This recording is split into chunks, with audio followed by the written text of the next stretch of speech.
Au nom du Père et du Fils et du Saint-Esprit. Amen. Le Seigneur soit avec vous et avec votre esprit. Évangile de Jésus-Christ selon saint Luc. Luc au chapitre 4, les versets 16 à 30. En ce temps-là, Jésus vint à Nazareth où il avait été élevé. Selon son habitude, il entra dans la synagogue le jour du sabbat. Il se leva pour faire la lecture. On lui remit le livre du prophète Isaïe. Il ouvrit le livre et trouva le passage où il est écrit « L'Esprit du Seigneur est sur moi, parce que le Seigneur m'a consacré par l'onction.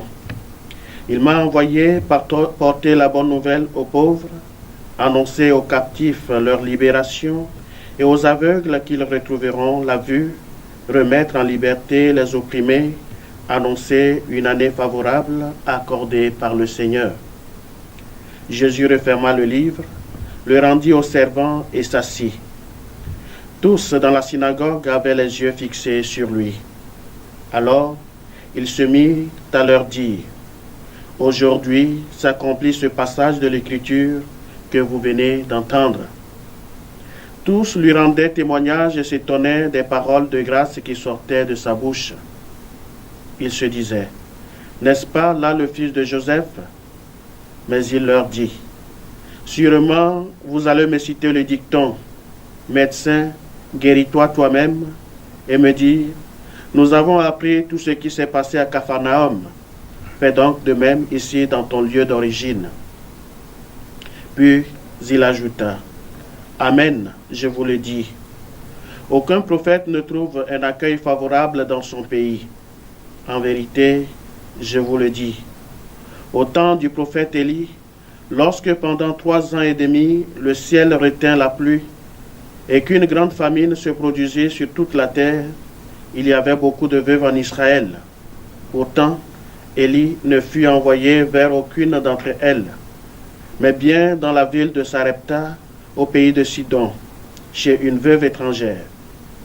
Au temps du prophète Élisée, il y avait beaucoup de lépreux en Israël, et aucun d'eux n'a été purifié, mais bien Naaman le Syrien. À ces mots, dans la synagogue, tous devinrent furieux. Ils se levèrent, poussèrent Jésus hors de la ville, et le menèrent jusqu'à un escarpement de la colline, où leur ville était construite, pour le précipiter en bas. Mais lui, passant au milieu d'eux, allait son chemin. Acclamons la parole de Dieu. Louange à toi, Seigneur Jésus.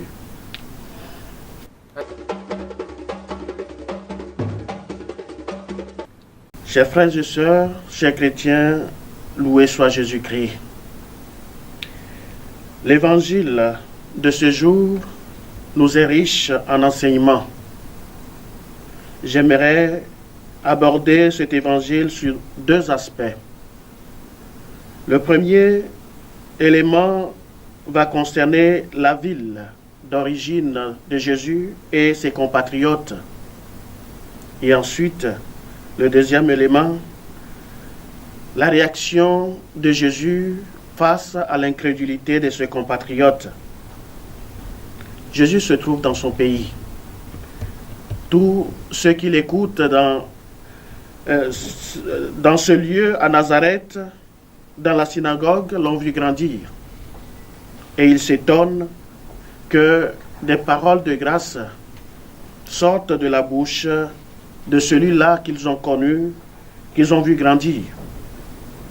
Et cet élément va être un blocage pour nos frères et sœurs de Nazareth, à ce qu'ils puissent adhérer à Jésus, adhérer au message de libération, de paix et de joie qu'il apporte à son peuple. Jésus, dans cette synagogue, dit à ce peuple qu'avec sa présence, les promesses de l'Ancien Testament se réalisent, trouvent leur réalisation en sa personne. En effet, ce que dit Jésus, le passage qu'il lit, trouve son actualisation dans l'action quotidienne de Jésus. Jésus passait ses jours à donner la vue aux aveugles, à redonner espoir aux pauvres, à libérer les captifs, captifs non seulement de nos prisons humaines, mais aussi de cette prison spirituelle qui est la prison du péché. Ils ouvrent les yeux aux aveugles et les fait rentrer dans sa lumière, cette lumière de libération qui fait rentrer dans la béatitude du Seigneur. Cette parole que vous venez d'entendre s'accomplit aujourd'hui. Mais ses contemporains n'adhèrent pas. Ils ne croient pas en ce qu'il dit, même s'ils sont d'accord que les paroles qu'il prononce sont des paroles de grâce. Il y a cet élément de son appartenance, de sa connaissance qui les bloque. Et Jésus connaît leur intention, ils attendent de lui des miracles. Mais Jésus va leur faire savoir une chose. Les miracles, Dieu les accomplit pour tout homme, mais à condition que ces hommes manifestent la foi en sa personne, que ces personnes aient confiance en lui. Ce qui manque à ce peuple de Nazareth. Il va leur donner des exemples. Au temps d'Élie, le peuple d'Israël avait beaucoup de veuves. Manquant de foi au prophète que Dieu leur a envoyé, c'est une veuve étrangère de la ville de Sarepta qui va bénéficier de ce miracle quand Élie va rentrer dans sa maison et que le peu de farine et d'huile qui lui restait pour lui, elle et son enfant va suffire pour les trois pour toute la durée de la sécheresse. Au temps du prophète Élisée, Naaman n'était pas le seul impur, le seul lépreux au temps de ce prophète. Il y en avait en Israël. Mais comme il manquait de foi dans ce prophète, dans les hommes de Dieu, Dieu n'a pas manifesté son miracle, sa purification envers eux. Et c'est ce prophète qui retrouve la purification parce qu'il a manifesté une foi en Dieu à travers son prophète. Nous aussi, nous avons nos ténèbres, nos pauvretés. Nous avons aussi aujourd'hui nos prisons dans lesquelles nous sommes enfermés.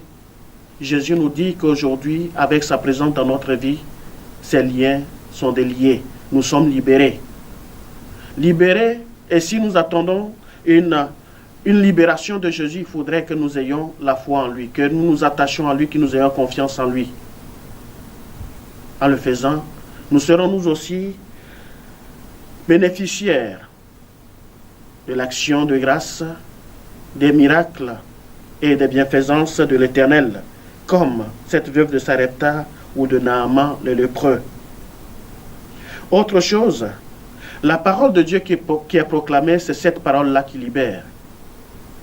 Il faut adhérer à la parole proclamée, cette parole dont Saint Jean nous dit qu'elle est le Logos, le Verbe de Dieu qui s'est incarné parmi nous, Jésus lui-même. Les gens de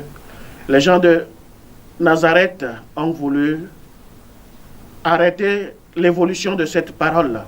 Ils vont vouloir l'étouffer, ils vont vouloir détruire cette parole en la jetant du haut de la colline.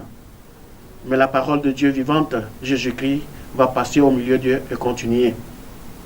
La parole de Dieu a-t-elle une place dans notre vie, chers frères et sœurs chrétiens?